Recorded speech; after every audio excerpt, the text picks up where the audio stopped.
I think it's safe to say we've all experienced the absolute misery of trying to pick up a card, especially one that's in sleeves, off of a wooden table, and it's impossible. You have to like slide it all the way to the end of the table, and if you're playing anything like a tableau builder or a deck builder, it is awful. So whenever I was first getting into board gaming as a hobby, I was playing a lot of Marvel Champions where you're doing that a lot. You have to flip over cards, you have a big tableau, and it just was honestly a pain in my butt.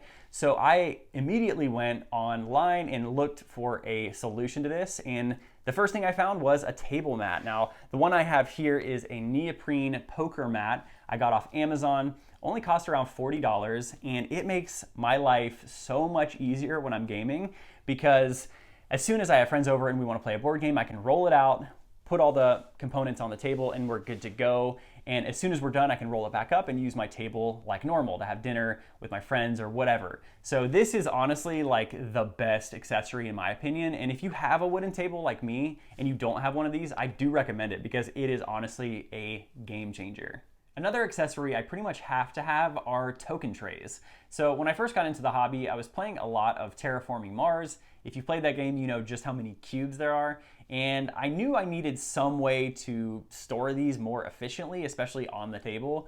And I started off by using just cups I had at my house. Those honestly worked well enough, but I did want something with a little more table presence, a little better looking.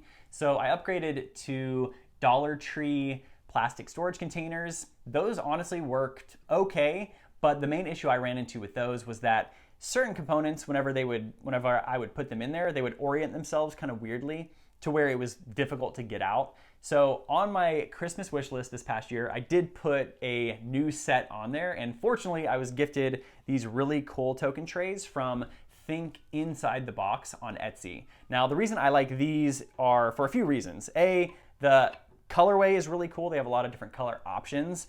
I also really like the variation in the trays themselves. So like this one is just one big open one. We have one that's split in half, one in thirds. Overall, love that about them. And then finally, these specifically are magnetic, which they're not strong enough to where I can like lift it off the table. But if I am having to slide around components throughout the game, I can put two of these together and slide them perfectly, and it just makes life that much easier whenever I'm gaming. Some of my favorite games involve dice rolling. Recent ones include Star Wars Rebellion and War of the Ring, Skate Summer, as well as the Undaunted series. And everyone loves rolling dice. It's really fun just throwing them on the table and seeing what roll you get. But there's also those kind of weird situations where they fly off the table and you're not really sure if you should count the roll, especially if it's good, because you know your friend's gonna be pissed. But I actually had a situation that was the tipping point for me, and that was when my cat got a hold of a custom die I had for one of my games, and I still haven't found it to this day. Was it my fault I left it on my table? Yes. Am I upset about it?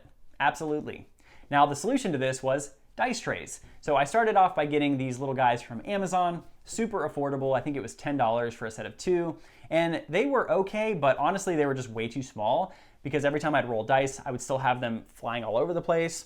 And I was recently sent a little care package from Harbor Loot, and they sent me two of their custom dice trays, and these are like way better. The main thing I like about them is that they're almost twice as big as the ones on Amazon, so whenever I'm rolling dice, they very rarely fly out.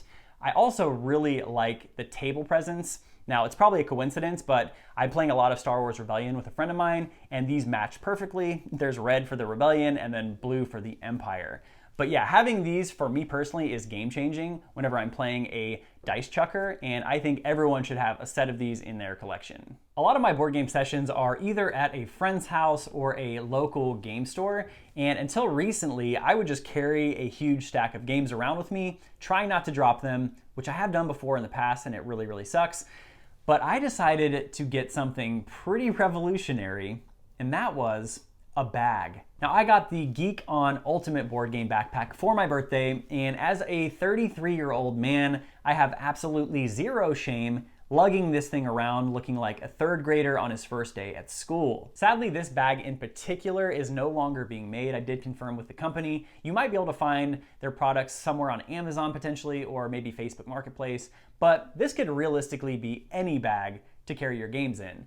Now the reason I like this one is that it has a slimmed down version, but then you can go Ultra Dork Mode 9000 and extend it so you can fit all of your chunky games like Ark Nova, War of the Ring, Star Wars Rebellion, and so on. And knowing that my games are protected and just having the convenience of carrying them in a bag make my life so much easier. And if you do travel a lot with games and you're still carrying a big stack of them, I fully recommend investing into some kind of bag because it will make your life a lot easier. I do want to reiterate that none of these accessories are really mandatory, but they do make your life easier and in my opinion kind of elevate the experience. But what do you think of this list? Do you have any accessories that you have to have when you game? Let me know in the comments below. This is Jordan here at Totally Bored. We'll see you next time.